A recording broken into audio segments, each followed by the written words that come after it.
Welcome to the Slop Farm. Enjoy the video. You begin by choosing your slide size and background to establish the canvas and ratio.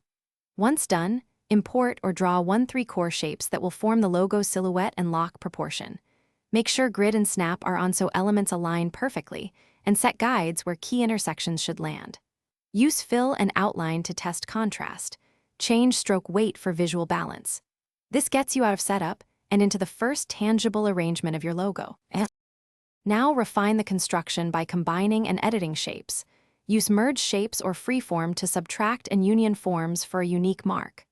Once combined, edit points to smooth curves and remove kinks. This is why vector-like editing matters. You retain crisp edges at any scale.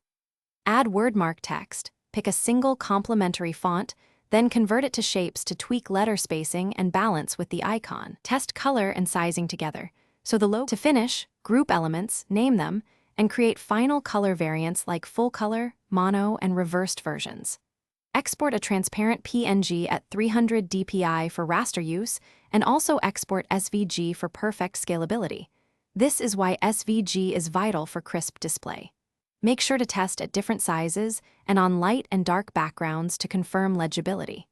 If the logo appears fuzzy, recheck export settings or use the SVG. Often resolution settings or accidental rasterization cause that problem. Re-export with vector format. Thanks for watching. Consider subscribing if we helped you today.